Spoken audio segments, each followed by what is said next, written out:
I've known Diaz for many years, known of him for longer than that, and he brings a tremendous amount of experience to this conversation, especially about our local community and this issue of gender violence and how it touches so many other aspects of women's lives.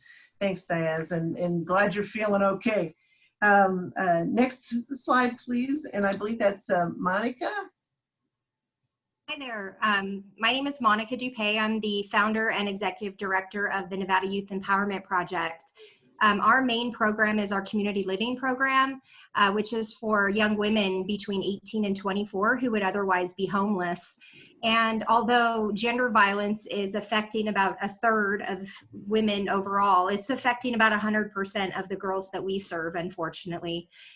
So we act as a home to them and as significant positive people in their life so they can change the trajectory of their life outcomes.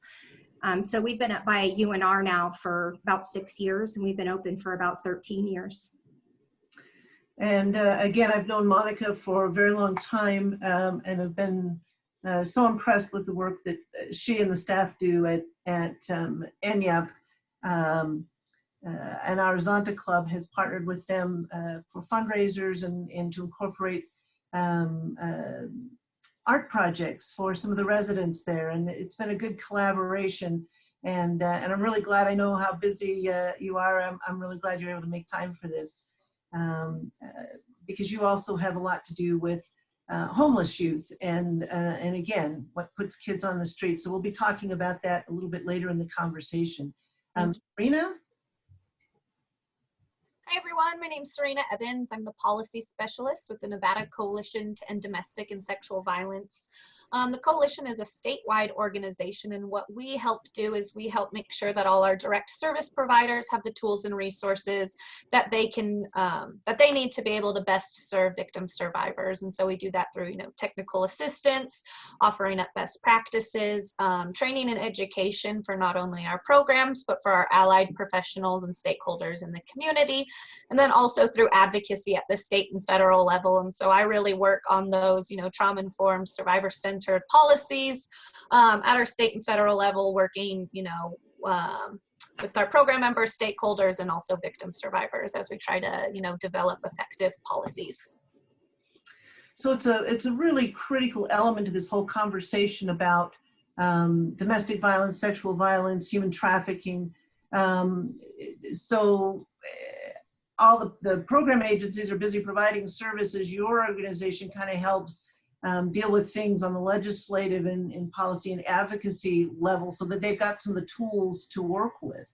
And so it's great that you guys are able to be part of this conversation, and we're thankful that you were willing to partner with us, but also for you specifically in your policy role. We'll be glad to hear some of the things you have to add to this conversation. Next, Joseph is another friend, an old friend that I've known for a very long time, and has done a myriad of different roles in advocacy efforts. So would you introduce yourself, please? Yes, I'm Joseph, and I'm, for the past 13 years, been the executive director for the Sierra Association of Foster Families. And I am sitting here with the former Zonta president, Jill Wells, who is one of my directors. And together, between her work with, as a former principal of I Can Do Anything Charter High School, and my work with the United Nations and with Job Corps and UNR, we probably have a collective experience of 20,000 kids that we have worked with. And I would say a large percentage, of course, especially are dealing with, in some form or shape, of domestic violence. And I will just end with this. One of my main interests outside of foster care is, being from a Middle Eastern background, is that I have worked with a lot of refugees from different Middle Eastern countries where domestic violence comes in all different shapes and forms. And so that's a big passion of mine outside of the foster care system. And probably a lot of people would be surprised to learn the diversity of our Northern Nevada community in terms of ethnicity,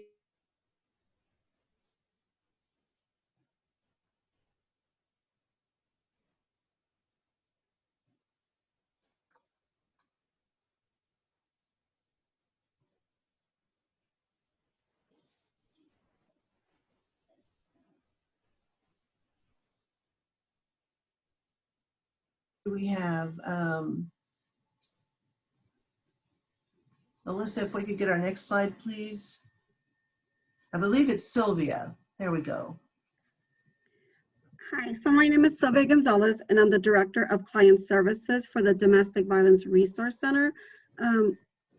We used to be called the Committee to Aid Abused Women, and we've been in the community since 1977. In 2017, we changed our name to reflect the Domestic Violence Resource Center to be more inclusive, because we help all victims of domestic violence. It doesn't matter their gender. We provide shelter for up to 90 days. We also have a transitional housing program where a person can stay with their kids or with the single people for up to 2 years.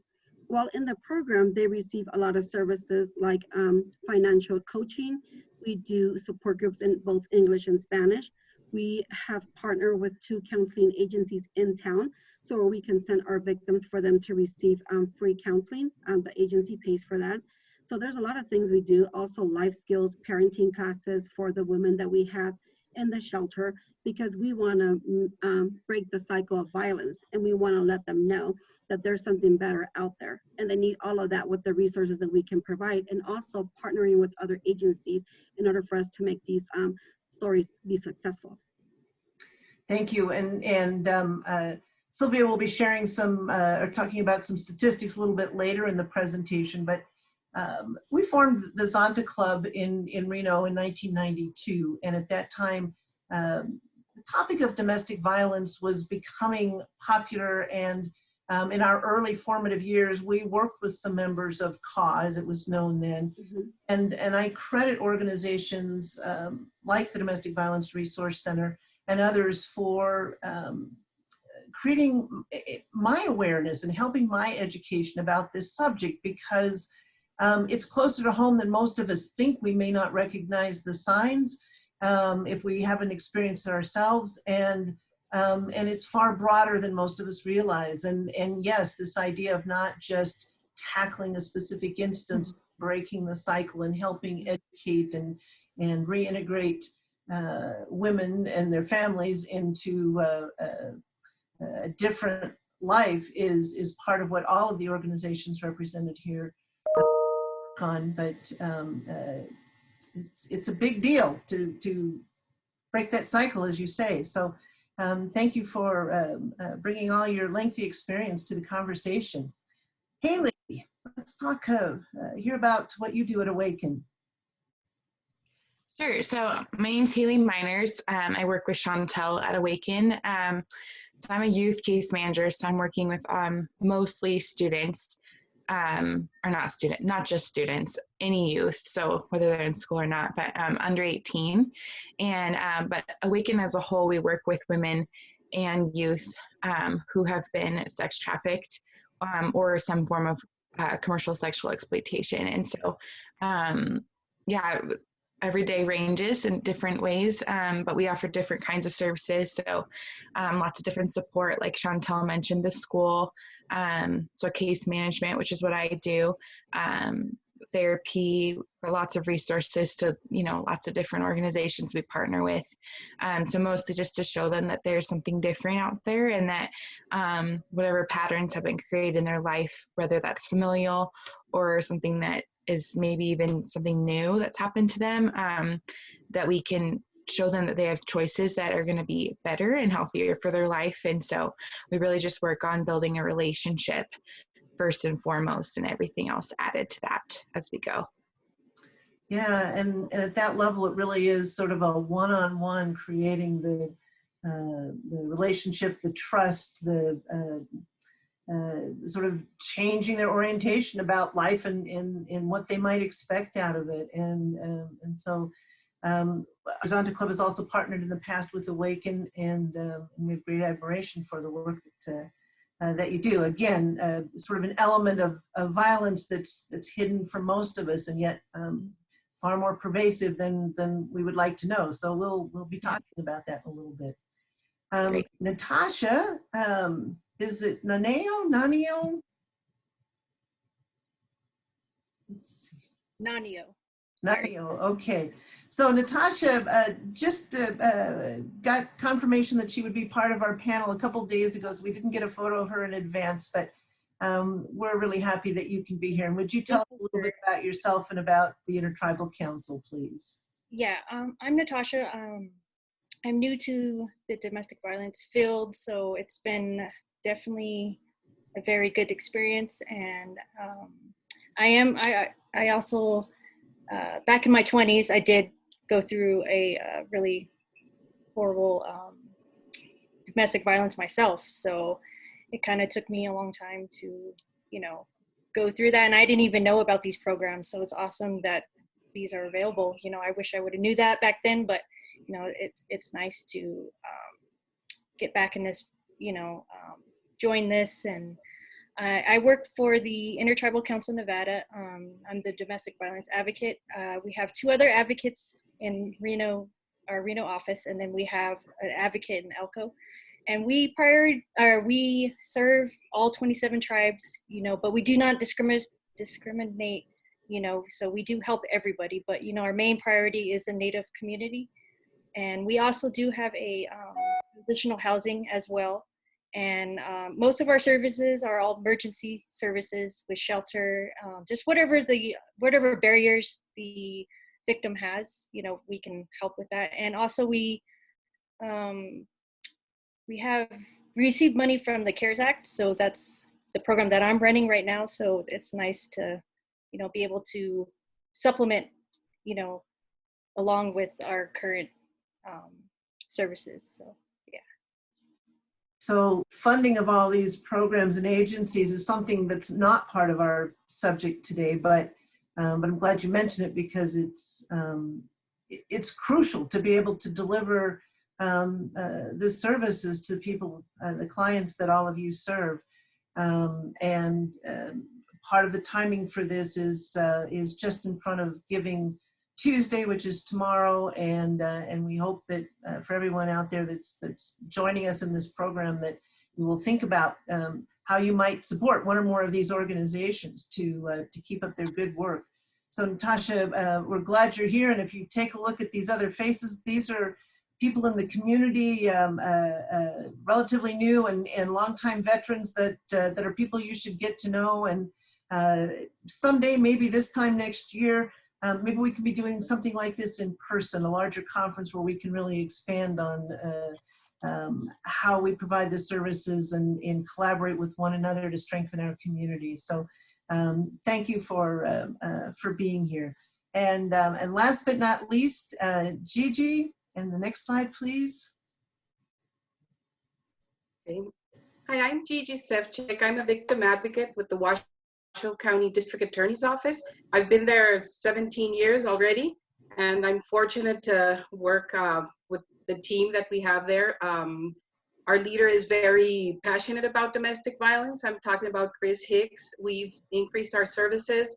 We work with victims of all types of crimes, not just domestic or gender related, but of course the bulk of our jobs are usually with victims of domestic violence and sexual violence. We've done a lot in the last few years. We implemented the Marcy's Law, which was a huge milestone. We have now 8 victim advocates full-time. We have 2 supervisors and interns and a huge team just supporting victims in our office. We also run the child advocacy, the Washoe County Child Advocacy Center, which is, I mean, just like a huge undertaking. We have forensic interviewers, appropriate rooms for medical examinations. We have, I mean, just therapists on site. There's just so much going on right now. And we also rely and collaborate with all your agencies, which are crucial. We don't have access to as much as you do, so we need to rely on you for a lot of the work. We work with our victims from the moment there's an arrest. Now with Marcy's Law, we get involved earlier, and we stay with them all the way until they don't need us, usually post-conviction and sometimes all the way to parole hearings. So we're involved in their lives for quite some time, and they're all very grateful for the services you offer. My thing is, after all these years, things, domestic violence and sexual violence and gender violence is still prevalent in our communities. We've been, all of us, working hard. We have more support systems. We've been doing a lot of progress, but we still see the same amount of cases. We don't really see a respite. We're actually increasing personnel and grants. So I like working with Zonta. I've collaborated with Zonta before because they kind of have the same vision. We believe that this has to be addressed more like a human rights crisis, because I think that's what the moment we're living in.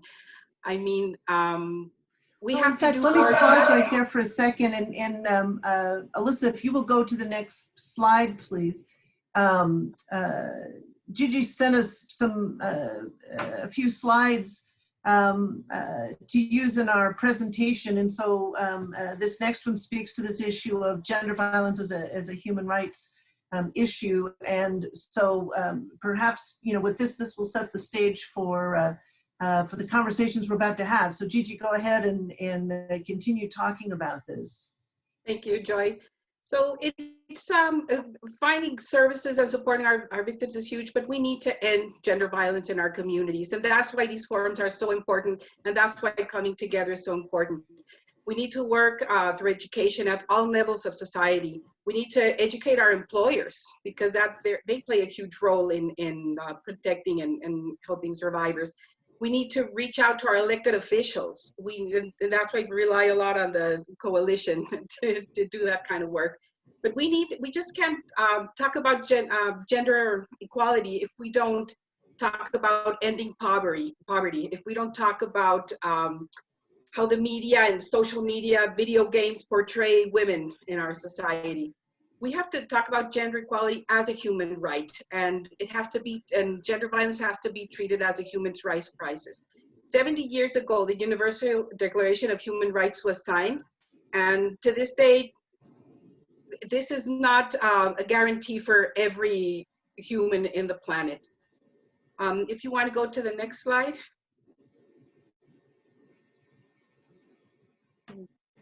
Okay, for instance, we have Article 1 where it says that all human beings are born free and equal in dignity and rights. And we still don't see that in our society. No one shall be held in slavery or servitude. We have agencies dedicated now to human trafficking. And I don't know if that's brought more light, but we see more prosecutions related to sexual servitude right now. We have Article 16, men and women of full age are entitled to equal rights as to marriage, during marriage, and at its dissolution. The family is entitled to protection by society and the state. We still have issues that we're dealing with our institutions, our government institutions, with certain protections to certain victims. Article 25 says that everyone has a right to a standard of living adequate for the health and well-being of himself and his family, including food, clothing, housing. We're still struggling with affordable housing in our community. We're still struggling with affordable childcare, with health care for all. I mean, there's so many things we still have to do, and we need to address it, I feel, as a human rights crisis. Everyone has the right to work, to free, just, and favorable conditions and protections against unemployment, the right to equal pay, ensuring existence worthy of human dignity. The same thing, we have the right to education. We can't function well if we can't all benefit and reap from these guarantees.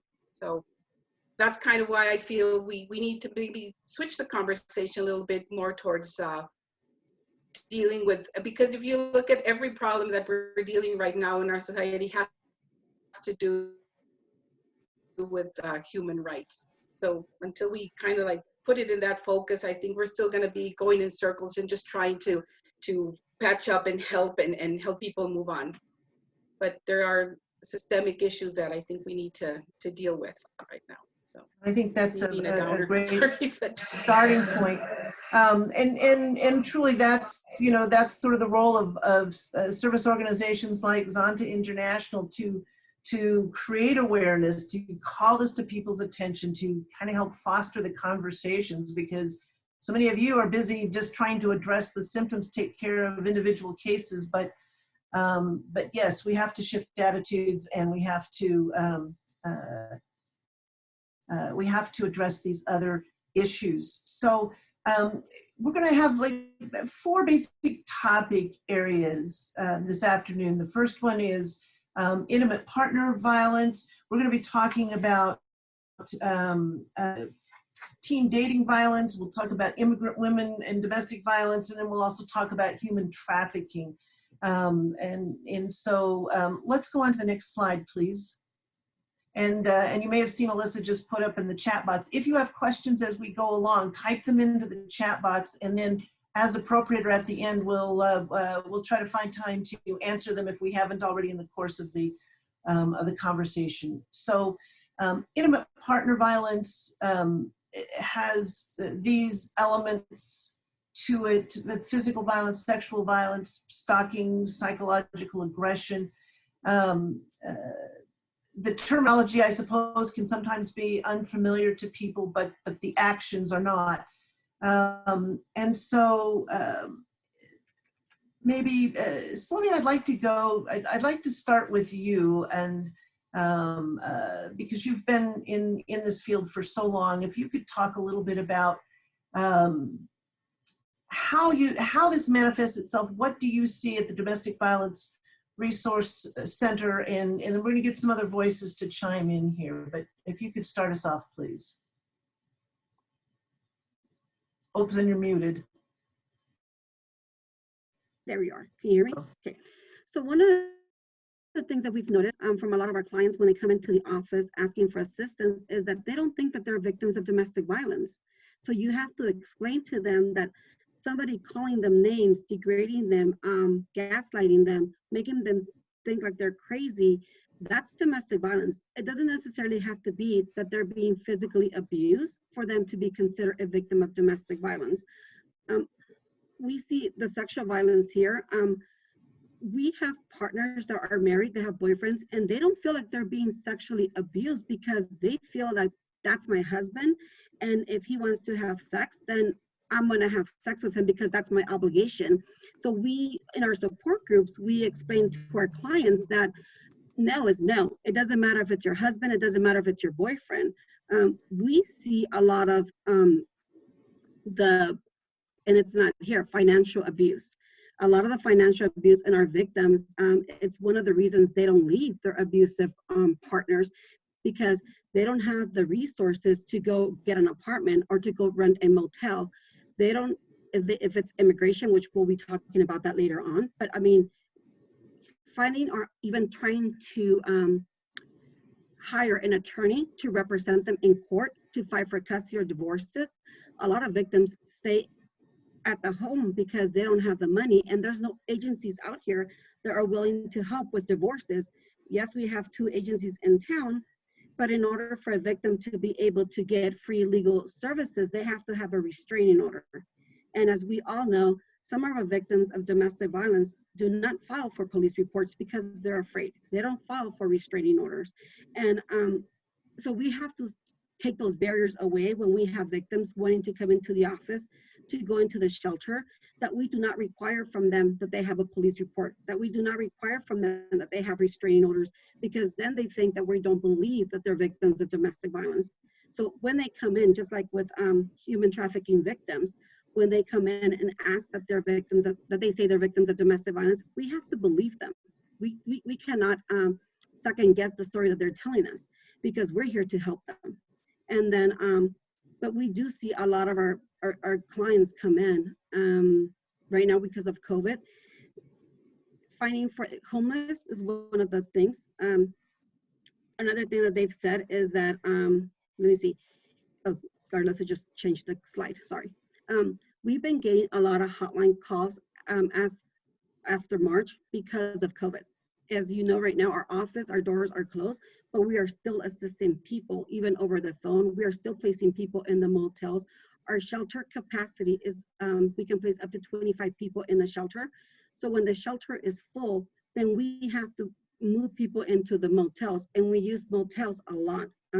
During April, and I will say probably April and July, a lot of our clients were in motels, and we were still providing to them services like counseling, food, transportation, goal planning. We're still doing financial literacy with them. So even though the office was closed, we're still providing all the services that you can think of. So I saw several nodding heads when you were talking at the beginning about these different kinds of violence, and that some women don't even recognize it as, you know, domestic violence, or that these things are inappropriate. Mandy, you were one of the ones I saw. Would you like to talk about what you see in the tribal communities? Yeah, I think for me, the biggest thing that I've noticed is the financial, like Sylvia was saying, which isn't even listed on here and is not something a lot of times that even we consider as domestic violence.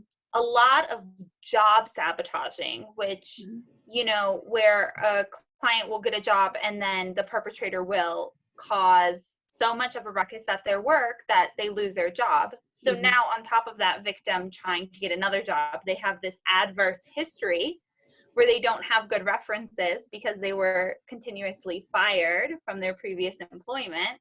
You know, there are all these barriers that people are facing. And then on top of that, not even identifying that they need help, that they're in this cycle, you know. And so reaching out to them, I think, has been the most satisfying, but is also the work that is needed the most. And I think when Gigi was speaking about the human rights issue and the systemic barriers, that's really the only way forward, is addressing those, because, you know, we, Sylvia and I, in our work, it's not a Band-Aid, but it's, in some ways it's a Band-Aid, right? Yes. So I think just focusing more on trying to figure out some of the policy issues and things like that, where we can set in place some of these financial programs for these victims so that they can be survivors. It's really important. I think that's a really good element. They really are economic hostages many times in their own families. And Serena, I saw you nodding a lot too. And of course, you're the policy person here. So why don't you talk to these issues? Yeah, absolutely. I mean, intimate partner violence just as a whole is so complex, and there's no one size fits all for every victim survivor. Every person is going to have, you know, unique needs in a unique situation. And, you know, like Sylvia and Mandy said, you know, it's not always the black eye and the, you know, the woman running out of her house in the middle of the night. It's the emotional abuse and the financial abuse and the job sabotaging that really is so common. Speaking to the economic justice piece, the coalition itself has been working on a big economic justice as a tool for violence prevention project. And so, you know, some of the key factors that have been identified are, you know, better housing to affordable and stable, better access, to affordable and stable housing, you know, better pay amongst jobs. So not only claim the pay gap, but also increasing minimum wage, making sure that people who are working, you know, what we consider low wage or service jobs are making a wage that they can afford to live off of and feed their families. Access to our social services. I mean, they exist, they're there, but it's how do we get people enrolled easily if they can't call or visit an office because they don't have child support, they don't have, you know, daycare. Also in Nevada, we don't really have a lot of revenues, so our social service budgets are pretty small and limited. And so how do we increase revenues to make sure that everyone who needs assistance can get it? And also, you know, increasing access to education and healthcare. Those are two huge pathways for prevention for domestic violence and sexual violence. And I think, you know, that's kind of a piece that gets left out of the conversation a lot. So intertwined, and you wouldn't think that a policy increasing access to SNAP benefits or increasing the policy to affordable housing would decrease violence, but it really does. They're so correlated. They're very connected. You know, on the subject of again, financial entrapment, I think there's probably a supposition among a lot of people that this is an issue for low-income women and families, when in fact there are women who who are, married or with someone with very affluent and lots of means, but can still be controlled financially by an abusive spouse. And it's not just limited to low income. Am I correct on that? Absolutely. I mean, anyone can be a victim of financial abuse, but primarily we do see that it's low income women who suffer the most from it. I mean, if you don't have anything in savings and don't really know about your access to social services, you're less likely to leave. You're staying with your abuser, staying with your perpetrator, because if you leave and you can't give them housing, CPS is going to get called on you and you're going to lose your children, and the children are going to end up going back to your perpetrator. And so it's just really this vicious cycle. But of course, anyone from any economic or, racial background can be a victim of financial abuse, emotional abuse, physical abuse, all of that. But we do see that when you are lower income, it is a higher risk factor. The odds are stacked even more against you. Yeah. As you have an awful lot of experience in this issue of housing and what it takes to get out of a bad situation, could we hear your thoughts on this? Well, it's a really tough cycle that people tend to get into. And I think what we forget about is according to the Institute of Child and Poverty, that the kids people who are experiencing homelessness, their kids are more likely, as a matter of fact, 75% have a greater chance at being witness to these type of things that happen. And that keeps the cycle going. We always want to break the cycle, but sometimes we don't know where to start. We don't know where the cycle actually starts. And it is oftentimes where we're guessing, is it the chicken, the egg, when we're talking about homelessness? Where does it start? Where is it starting from? Just the financial standpoint? More than likely it's not, but sometimes it is.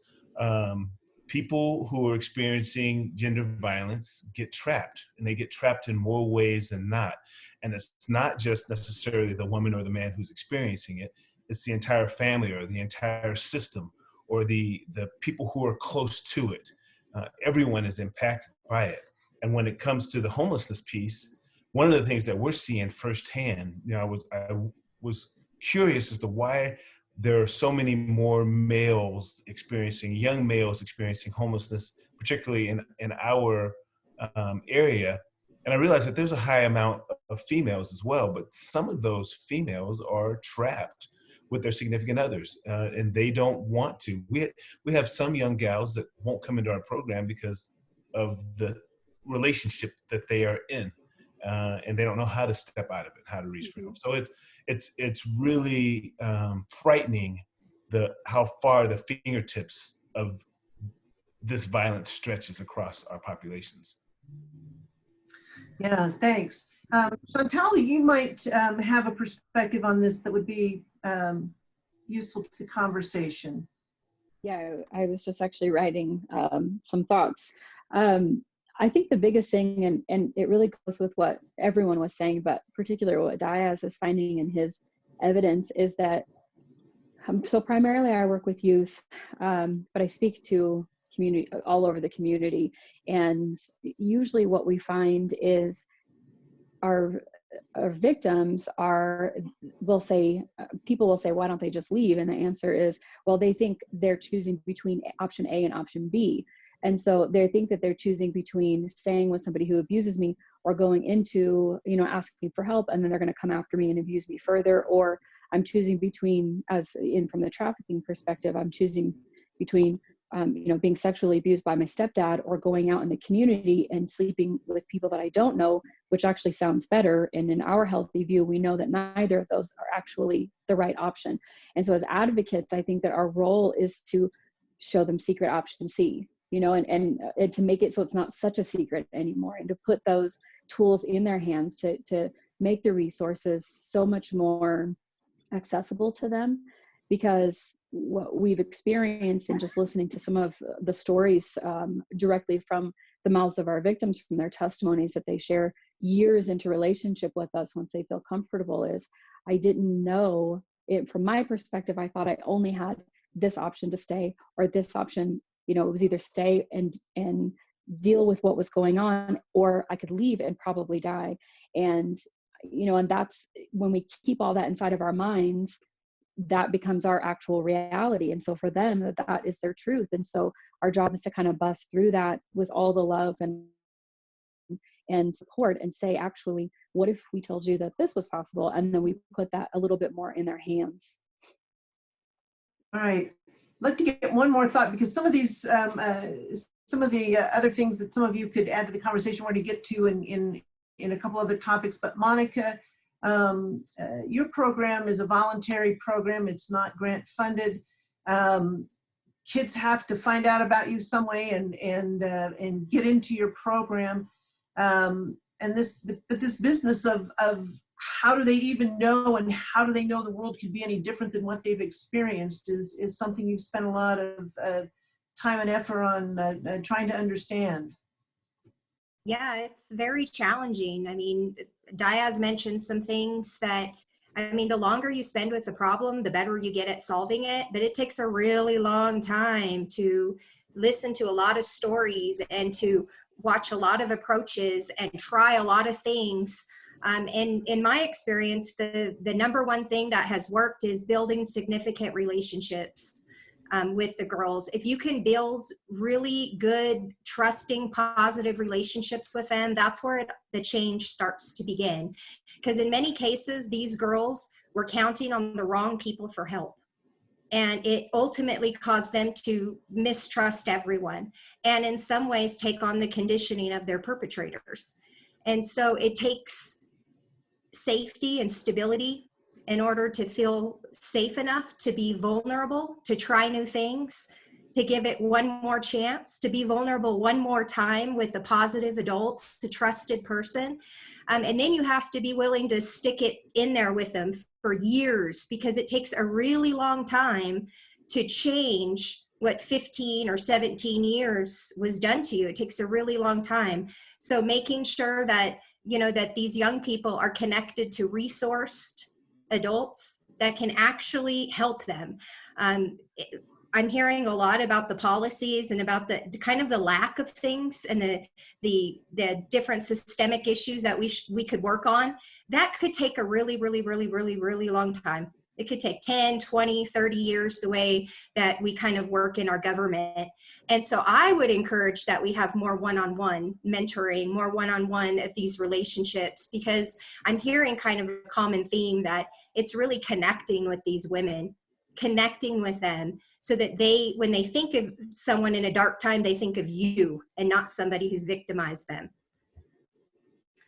So awareness from a community standpoint that, hey, we as a community need to address these policy issues, but awareness on a general level for someone who doesn't yet know that they're going to need these services, that they are there, where to go, how to find them, and then the resources of the various agencies to be able to provide the services and to stay in for the long haul.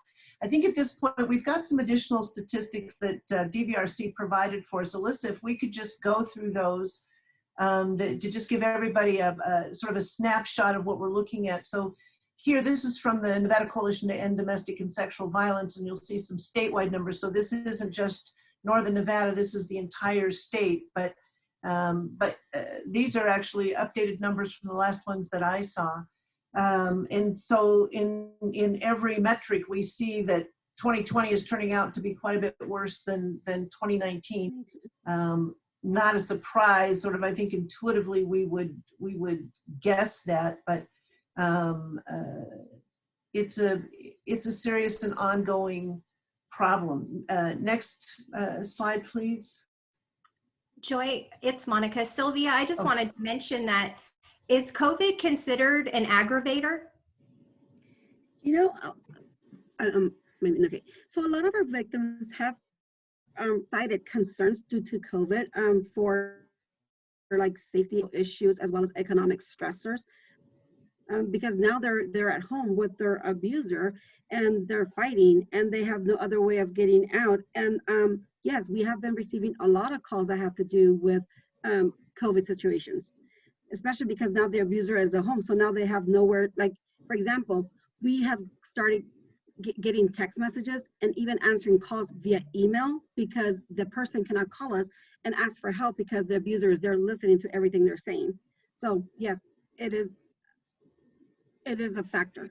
Changed the dynamics a lot. I heard that the Domestic Violence Resource Center hosted a community a month or two ago with some different types of panelists and law enforcement representatives. I believe it was the sheriff's department that said COVID-19 people aren't working, everybody's at home, so not only that's stressful, you know, just the factors of income and childcare and being able to work, loss of jobs, but also the women, the victims have no privacy, no outlet to even, you know, talk to a friend, you know, just for emotional support, much less taking action of any kind. And it was something that, again, I hadn't thought about, but a very real consideration. Let's go on to the next slide, please. And I'll just make note that these are actually Domestic Violence Resource Center service numbers moving forward. Right, so now these are not for the whole community or whatever, but you'll just get a sense of that calls are going up, temporary protection orders are going up.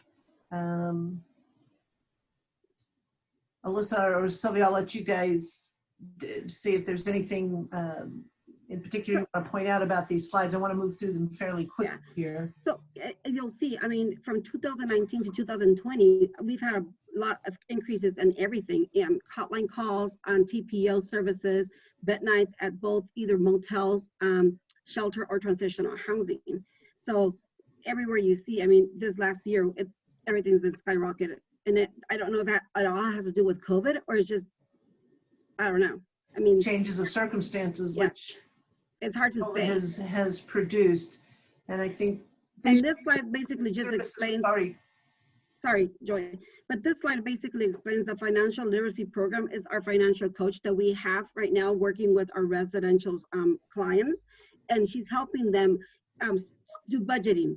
She's helping them fix their credit, because that way when they leave our program, they'll be able to either buy their own house or be able to move into their own apartment, because a lot of times they don't know how to budget their own income because obviously the abuser has been controlling that. And the other little square is a professional counseling services that we have partnered with Kids First and Family Counseling. And these are the children that have attended that, and also the adults that have attended counseling with professional people. Great. And then these are our, go back, Alyssa, these are our numbers for our TPO services. In October, we had a big spike of people applying for restraining orders. And not only that, we also do safety planning with them. We explain the process. We also let them know what to expect when they go to court.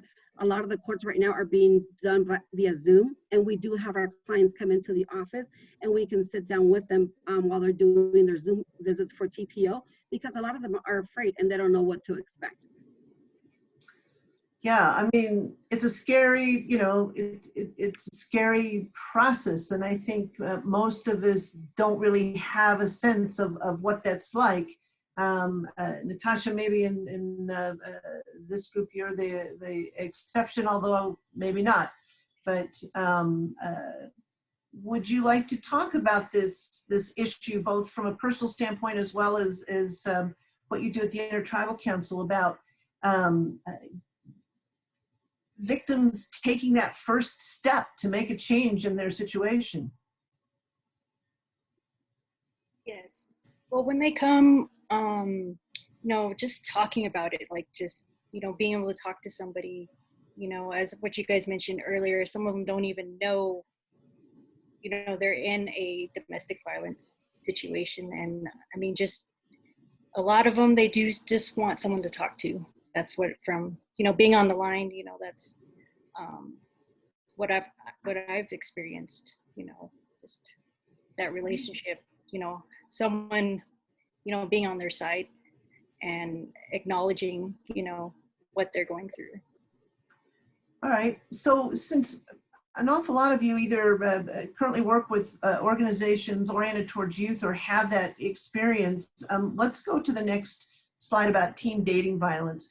So this is a statistic about dating, but it's a broader conversation that I want to have, and we've already touched on some of it. But Joseph, I'd like to get your thoughts here about young people dating violence and what you see in your work with SAF and other avenues that you've worked in. No, I was thinking about teenage boys today, because if any of you were on social media and you read any comments coming from adult men about the young college lady who was the first football college player, the comments that came in from men that were so sexual and so degrading about her, they were pure filth. And all I kept thinking was, well, who are the women that are dating or married to these jerks? And two is, what about their sons? What about their teenage boys who think this is funny? That you young lady who's now playing football and made a major achievement and refer to her in the worst, filthy sexual ways. And so this is real pertinent to me about these teens. And what we saw, what I have seen in my work with street gang kids, with refugee kids, and we're talking about teenagers, young adults, was this perpetual cycle that it's perfectly okay, that man dominates. And so you have a lot of young wounded girls. They're emotionally wounded, and they are attracted to men that, quote, are going to take care of them in all ways. And yet that is a part of control. And that begins the cycle. You know, a lot of people talk about breaking the cycle of poverty in foster care. We have to break the cycle of poverty. No, I say that's wrong. What we need to break is the cycle of survival. Our teenagers, and I'll talk about foster kids, kids in foster care, our teenagers who have witnessed one or more of those forms of violence against their mothers, against their sisters, against themselves, who were removed by Child Protective Services, they are so geared to survival. Just, they do whatever they can to survive. And that includes manipulation. And so how do we break that? And I'm going to tell you, I'm going to back up a little bit where Monica was. I was at the United Nations for 4 years. Let me tell you something. Policies amount to very, very, very, very, very, very little. All we keep doing is keeping more policies and more policies and make more policies and make more policies. When do we get in there with all of the proactive things? So when you take teenagers, and I'll finish on this, I'll tell you one of the things that perpetuates violence, and I've been in theater, professional theater, Broadway, everything, London since I was a kid. So this is going to be a little bit strange. I'll tell you how we perpetuate domestic violence amongst teens, men to women, is that no good for nothing Romeo and Juliet, which is taught in every high school, and which is taught, this is what you need for love. Some man that will die for you, some man that will lie for you, some man that will cheat for you, some man that will do anything for you. That's what young women are taught. This is the ideal. I want someone to love me just like that. So here's my proactive, anyone's listening out there, ban Romeo and Juliet from high schools. Well, and you know, I think you raise a really important point, how much of this issue can really be addressed through policy means versus cultural, because, you know, examine the media and you see what's out there. We are being conditioned all the time and continue to be. We could probably spend an entire, day or more talking about that, but that's a really important perspective. You want to chime in on this? Sorry about that. Yeah, I think that perspective is the depth of it is it goes unnoticed. I think for most, when we look at the majority of people who are working at Eddie House, and when we were first starting to see a lot of the issues the heavy majority, I would say 9 out of 10 of our staff members were not even able to identify them. So there's not enough education and not enough experience for people who are even working in the field to be able to address these things.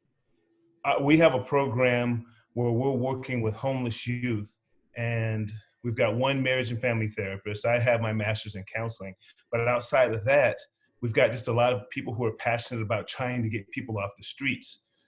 Well, if you don't have the right recipe, you're never going to be able to fix. You're never going to be able to fix the right meal. You're never going to really be able to address what needs to be addressed. Okay. Haley, let's hear from you.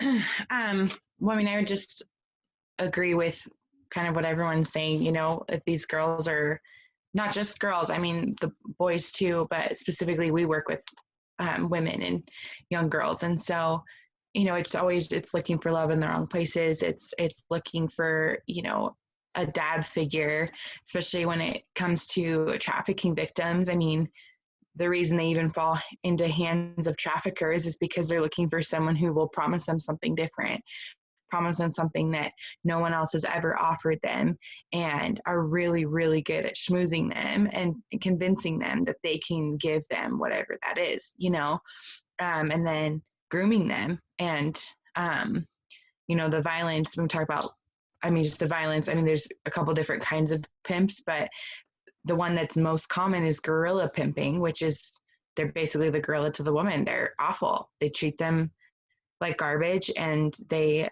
beat them into submission, and then they can get them to do whatever they want at that point, you know. And so whether that's in trafficking, where they're now putting them out, or in you know, a more domestic situation, either way, it doesn't matter. It's just it's this dominance, you know. And I don't know, I think it's very, very just common across the board,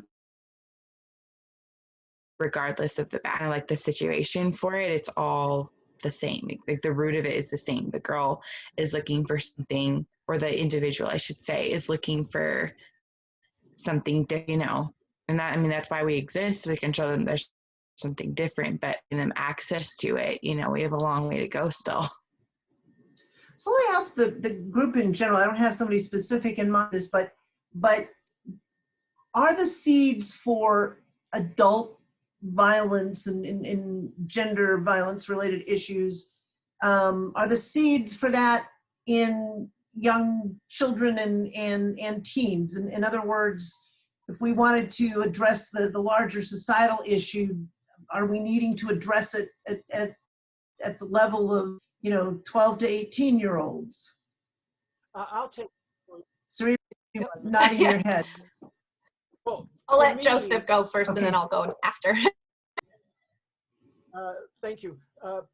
When you're a child and you watch this, and it's cultural and it's societal and it's pushed on you, the problem with a child seeing that is his or her concept of affection. That is his and her concept of what is. I dealt yesterday with a 72-year-old man who is still dealing with the abuse that he watched his father inflict upon his mother as a child. And this man was telling me that he has gone through 6 marriages because he has no concept at the age of 72 what healthy display of affection is, because of what he witnessed as a child of his father, who was a military man, who every time he came home from overseas, and at that time not recognizing, you know, post-traumatic stress, would beat up his mother every single day. And I said to him, as a child, did you ever ask your mother why she puts up with it? And he said, one time I did, and she slapped me across the face and said, because I love him. That's the problem. These kids are conditioned to believe violence, verbal, put down, control is the way to show affection. Okay, Serena, and then I'd like to hear from Mandy.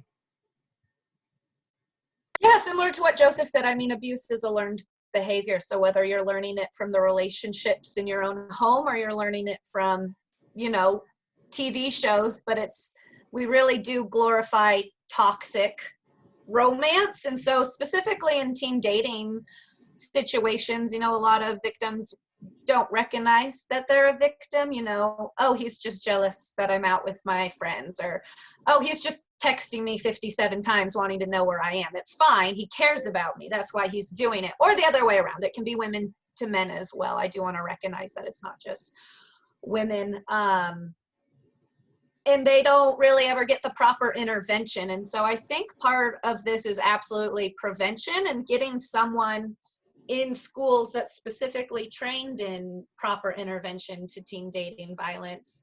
Also a huge part of this, I see that Jasmine in the chat put, you know, opt-in sex ed. I mean, we don't teach our kids healthy relationships, what a healthy relationship looks like. So how are they supposed to know what are, you know, red flags and what a healthy relationship is if they're not ever modeled it? So really teaching about what consent looks like and what healthy relationship looks like from a young age. Do age appropriate healthy relationship and consent education up until they're 18 and very likely to be, you know, less victimized. And you know, the statistic that's up on the screen, 26% of men and 15% of men, or women, 26% of women, excuse me, 15% of men experience their first form of violence before they're 18. If they don't get the proper intervention, they're like, I think the statistic is 40 or 50 times percent more likely to be re-victimized later on in their life. So without getting that proper intervention and prevention and safety planning, they are likely to just keep falling into these traps of being a victim in whatever relationship they are. And that goes for men and women. So. Okay. If I can jump in. Chantel, oh, go ahead.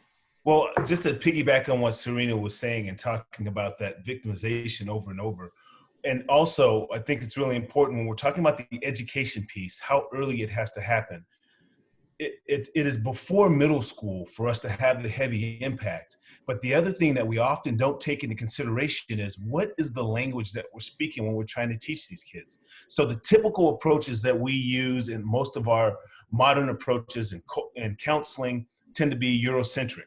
Those aren't always necessarily the most effective ways to be able to talk and meet minority populations. So how do we tailor all of our trainings to be specific? How do we tailor them so that the young African-American kid or the young Latino kid has an opportunity to really listen to, feel like they're understanding, it's spoken in their language? Because if we're speaking like Charlie Brown's teacher and it's just flying over their heads, the only information they're really going to gather is what they're learning in their own culture, in their own homes. So we as professionals have to be better about looking at the construct in which we put these things together in the trainings. And maybe trying to develop an interest in those communities of people going on to get into the field of social work and things. So you've got people like you talking, you can talk to. Mandy, let's get you, and we'll keep going here. But I want to hear your perspective on this from a tribal perspective. Yeah, so just in hearing this, a lot of what came up for me and thinking about the youth that we serve here in our programming is a lot of times we're combating a lot of intergenerational trauma. So it's not necessarily trauma that they've experienced themselves, but it's the byproduct of that from their parents and their grandparents having been stripped of their culture and things like that for, you know, such a long time, to then try to go into those communities and say, okay, like, get back to your roots and let's figure out how we can, you know, bring in some of these elements and education around your culture, you know, is so difficult because for so long that was not something that was acceptable to them. And then to just see the effects of that trauma then playing out over and over in these people's lives, you know, alcoholism, unfortunately, is still an issue. Substance abuse is still an issue. And it tends to be a lot higher in those communities, unfortunately. And then seeing all of this kind of compacted into where a victim is reaching out for help and they don't know how to access social services. They know how to access social services in their language, right? Like Diaz was talking about. And so kind of educating them around how to seek these services, how to get the help that they need, and how to explain what they're asking for is a lot of the conversation that we have with those folks who are really just struggling, again, with seeing this pattern play out over and over and over. Okay, Chantel? And then Gigi, yeah.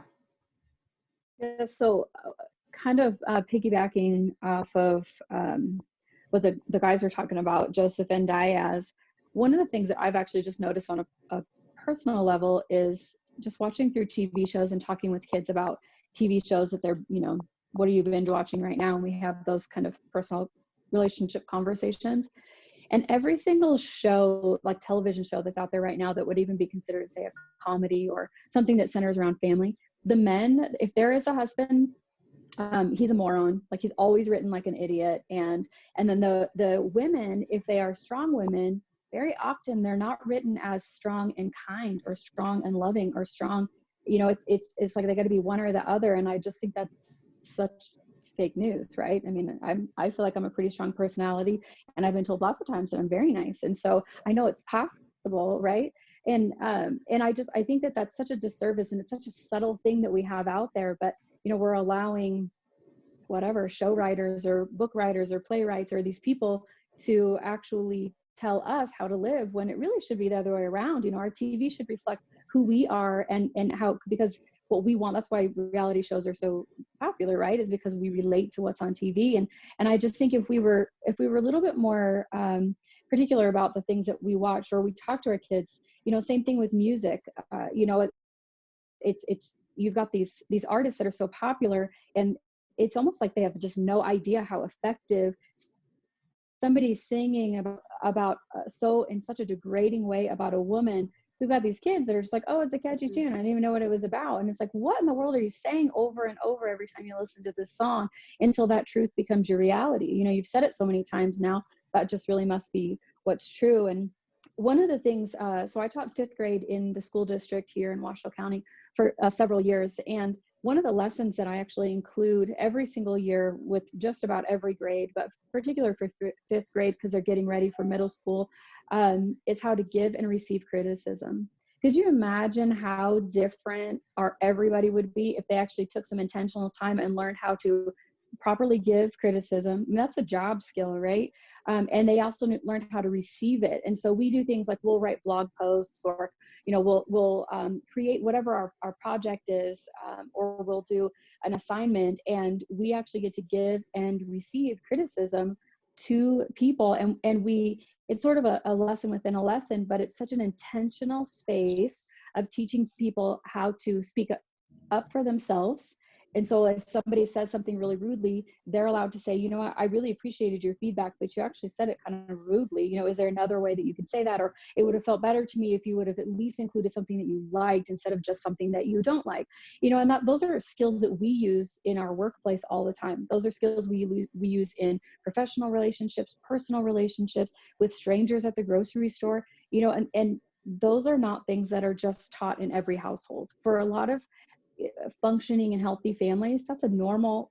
I absolutely am going to stop my kids. Hey, you're being rude. I get what you're wanting to say. Flip it, figure out how you can say it so that you're getting your point across without being disrespectful, and try again. You know, for a lot of people, that's how we parent, but there are more parents who do not parent that way because they haven't seen that example. And those are, I mean, when I was running a preschool, we had those conversations. They're 4 years old and they understand how to come up and give a genuine apology, not just, I'm sorry. Why? What are you sorry for? What are you going to do differently next time? You know, how are you going to change your behavior because you know that what you've done now hurts somebody? And I mean, those 4-year-olds absolutely grasp it. You just change the language, but it's honestly the same lesson, which those are things that could be coming from teachers, parenting classes, webinars, making that something that is a lot more accessible to parents, I think is such a practical, that seems like such a small thing, but man, I just feel like it would create a ripple effect of people knowing how to speak. Could be powerful, you know, see people as individuals and have empathy for them. I want to get some quick comments from Gigi and then also Monica, and then we're going to have to move along here. It's sad to say, but Gigi, this issue of cultural differences, I know that was one of the points you wanted to speak to. Yes, but I'll defer to the rest because I do kind of want to get to the last point, which is very close to me. But I just want to mention about how media portrays women, how we objectify them, even the video games, Tinder. I mean, I had teenage kids who are not as teenage anymore, but I got to see that, and it's devastating, honestly, to the culture. So, but I'll wait for the next point. Monica? So I did want to make one mention off of, it was what Diaz was talking about, but I remember reading that when the Head Start program first came out, 95% of the people that accessed it were white. And that is not who they intended for that program to be for. So, and many times our policies are not actually making it to the people. It's not increasing access. It's not increasing affordability. And we're working on it for years and years at a time. And then the other thing that's kind of coming up that I'm hearing is that one of my close friends does a lot of street outreach. And one of the things that he says all the time that I totally agree with is that we've got to get outside our job descriptions. If we are not willing to get outside our job descriptions, we're not going to make much of an impact with these folks. Our job descriptions are too tight and they make us sit at our desks. We can't leave anywhere. We only do case management.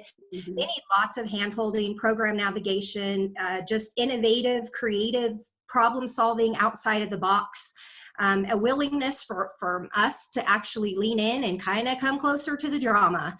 A lot of us don't want to get close to that. We know that all of a sudden inappropriate texts are happening and phone calls, and it's an uncomfortable space to be in, but somebody has to be willing to be in that space.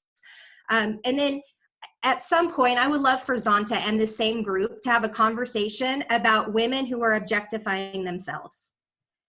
Because they're also contributing to this problem that we're having. Of course, it's the music and it's our societal conditioning and things like that, but they're now participating in this society. They're now singing that music. They're playing those games. They're willingly participating in this. And I know I could speak from experience at my program. We pay for everything for them. They get cell phones, laptops. If they need clothes, we buy it. We pay for everything, and we have girls that still continue to prostitute in the program. Mm-hmm. So it's a really interesting, I'm totally open-minded to trying to understand and trying to better support these women. If it's a choice that they're making, I want to help support them in that and make sure they're as safe as they could possibly be. So I'm just trying to accept the reality of what's going on in 2020 with gender violence. And I really feel like it's all rooted in gender inequality. And that the more that we love ourselves, the less BS we put up from other people. And so empowering women to truly love themselves, I think, is the key. I think that's a really excellent point. Let's go on to the next slide, which has to do with immigrant violence, because I think this is going to tie in some additional thoughts. If Alyssa, you could put up the next slide, please.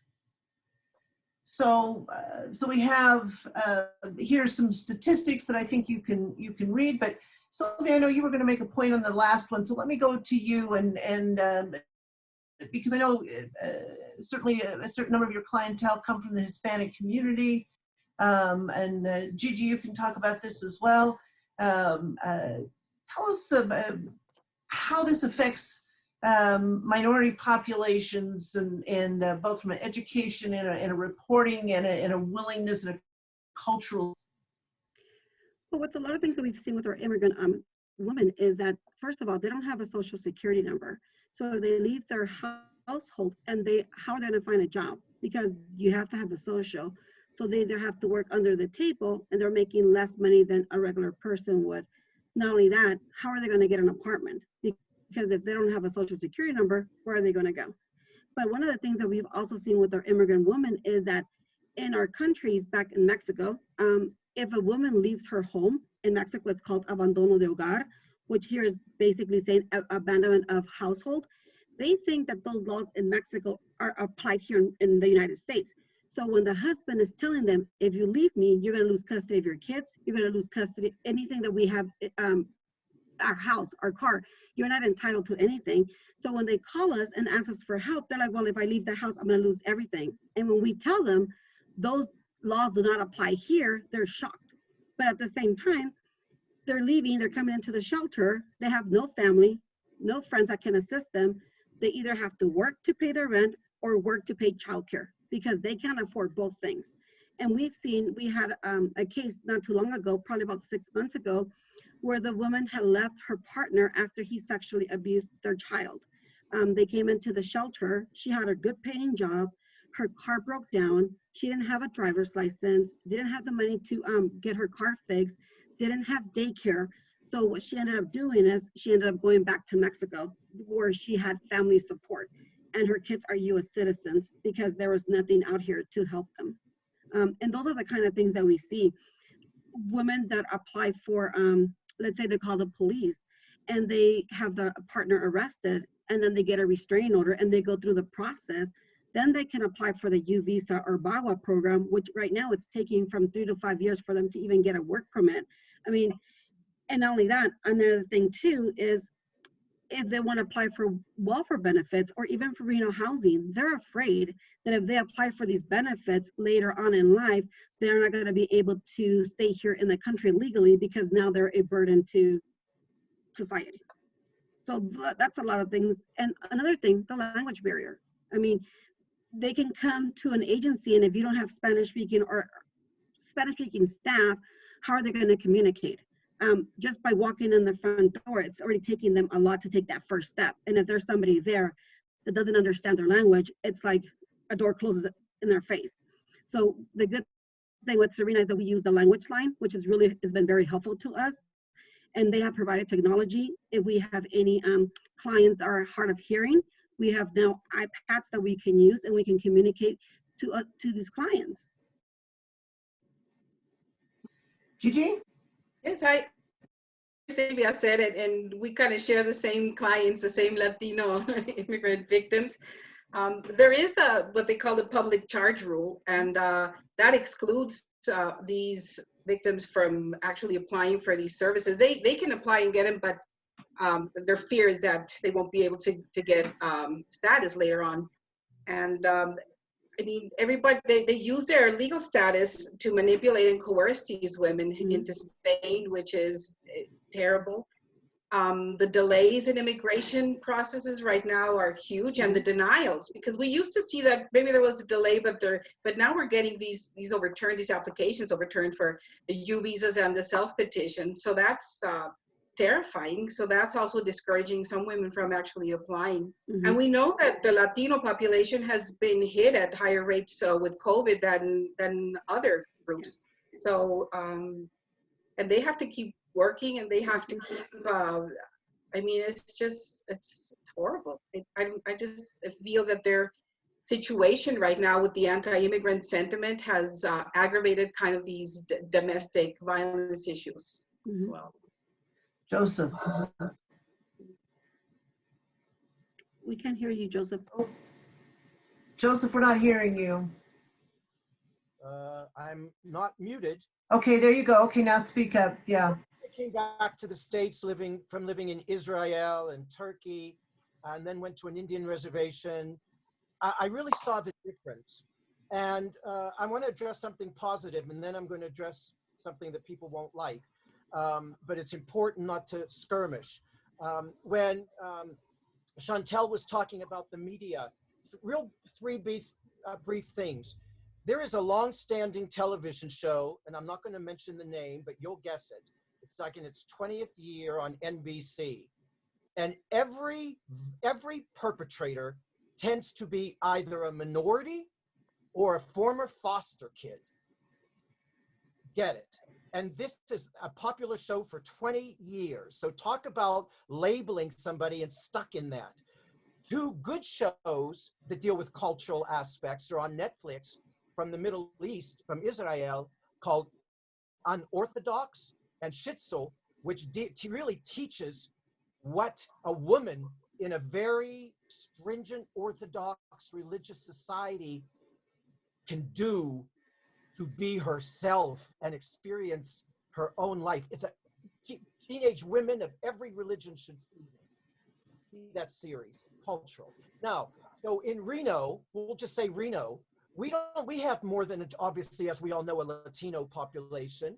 more than just the 27 Native American tribes. We have a great number of those from Afghanistan, where my family is from, Iran. And I just want to bring up everybody's attention. The domestic violence in Middle Eastern cultures does not just limit to husbands and boyfriends. They are perpetuated by brothers, by cousins, by uncles. We're all familiar back in the other countries about honor killings. Well, there's a different way to do it. And so when you come into immigration, if you are someone who a woman and a husband and 3 children who took years to get smuggled out of Iran, and get here to the States, well, you know what? That woman, for the most part, many of them are subjected to the male-dominated relatives and who have brought them here, who feed them, who house them, control them, and there's no way to get back on a plane and go back to Iran or go back to Afghanistan or any of those countries. They are stuck, and they are not going to go to all of these agencies and ask for help because they're not willing to lose their children or the place in society. So this is an issue that shouldn't be skirted. This is an issue that should be hit head on, whether it's comfortable or not, that domestic violence exists in all cultures in one of those 4 intimate ways. All right, thanks. I add just one quick thing? Yes, I was just gonna say, I would just be remiss. I know Monica brought it up a couple times that, policies don't work, and policies really don't work for immigrant, victim survivors and for women from minority communities. Policies are rooted in a system that is systemically racist, and we do have to, acknowledge that. And so as we really go forward and trying to prevent and intervene appropriately in immigrant families and communities of, from minority communities, we have to have those, restorative justice options and culturally specific intervention models to be able to effectively end and prevent violence amongst all our communities. Thank you. So we're literally about out of time. We haven't even really touched on the too much on human trafficking. Alyssa, I'm going to have you put up the slide, but we're going to just save that, I think, conversation for a future date. And I think we definitely have enough material here to have a future session again on a narrower topic. But if we could go to the next slide, Alyssa. I didn't want to leave all this discussion without maybe having a few success stories. And again, we don't have much time left, but if 2 or 3 of you have a quick story that you would like to share, something that's worked, something that you feel especially good about, either with your relationship personally with someone, since we've talked a lot about how personal relationships matter, or through your agency, who would like to share one? Myself. Okay, I'd like to share one. So I have this client that several years ago, undocumented person with children, her partner was arrested for domestic violence and also sexually abusing her child, who at the time was 9 years old. She went through the court system. He was convicted of 25 to life, and she was able to get her documents through the BAWA program. And just recently, I've been keeping in touch with her. She got remarried to a person that treats her really nice. She had another child, and now she just bought her house 3 months ago in Spanish Springs, and she's a supervisor at one of the grocery stores here in town. So, and not only that, now she speaks English. So, I mean, she's come a long way from the time that we first serviced her.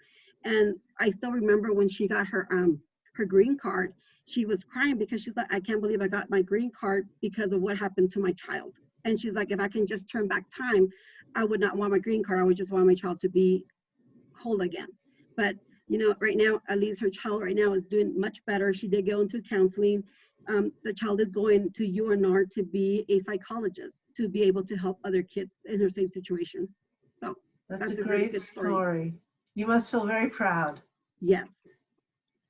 And that's what we do. I mean, that's the reason why I think I've been doing this for 21 years, because I want to see that we are helping people, that we're making them have a better future, and that we're helping their children stop the violence. And one of the things that somebody said is sometimes our victims think that the kids don't see what's going on behind closed doors, but let me tell you, the children see everything, everything. Thank you. One more? I'll share one story. Okay.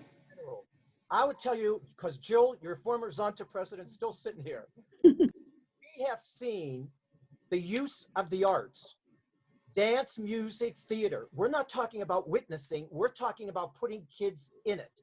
We're talking about, you know, having them active. We have a saying in our programs. We teach them all. You have a choice in life. You can be creative or you can be destructive, but you can't be both in the same lifetime. And we see this all of the time. We have students that were victimized. They were young ladies that were kicked out of these high schools in Washoe County, that they were in foster care or they were in street gangs. I can tell you right now, we know them. They keep in touch with us. They have master's degrees in women's studies. One owns a restaurant. One owns a store here in Reno. And I thought, my God, I deserve an award from her probation officer. The success is there. It's about taking all of these kids. It's about taking these kids. I'll finish on this. Jill and I had kids at ICDA High School. I had kids at Job Corps. We entered the Nevada Humanities History Day program. These were kids that were thrown out of schools, teenagers thrown out. And we had them do plays and research and videos, and they won the state competitions 9 years in a row, took them to Washington, D.C. to perform. They got gold medals. I have kids that are now 30 some 40 years old that found me on Facebook and say, you know what, I'm married with 3 kids and I have a PhD. I have this, I have that. I just share with this, it's about finding the tools to say to them, you're not a witness. Don't sit back and be lectured to. Get out there and be creative. And then they discover that potential in them and they discover how to share all of that potential. Joy, I've known you for years. I thank you for everything Zonta's done. Well, thank you. And so let's wrap it up here because otherwise we would never finish this conversation. So thank you once again to our panelists, Mandy Aria from the Nevada Urban Indians, Inc., Chantel and Haley from Awaken, Diaz Dixon from the Eddie House, Monica Dupay from the Nevada Youth Empowerment Project, Serena Evans from the Nevada Coalition to End Domestic and Sexual Violence, Joseph from Sierra Association of Foster Families, Sylvia Gonzalez, Domestic Violence Resource Center, Natasha Nanio from Intertribal Council of Nevada, and G from the Washoe County District Attorney and the Alliance for Victims' Rights. Special thanks to Alyssa Ropel, who has been behind the scenes helping us. Again, for any of you watching, please consider supporting these organizations on Giving Tuesday tomorrow, but any time would be great. And finally, on behalf of Zonta International and the Zonta Club of Greater Reno, we've been working for 100 years to empower women, and again, our highest priority is ending gender violence. We will continue these conversations if you're willing and if people are willing to listen. Thank you, everybody, and have a good evening. Good night. Thank you, Joy. Here.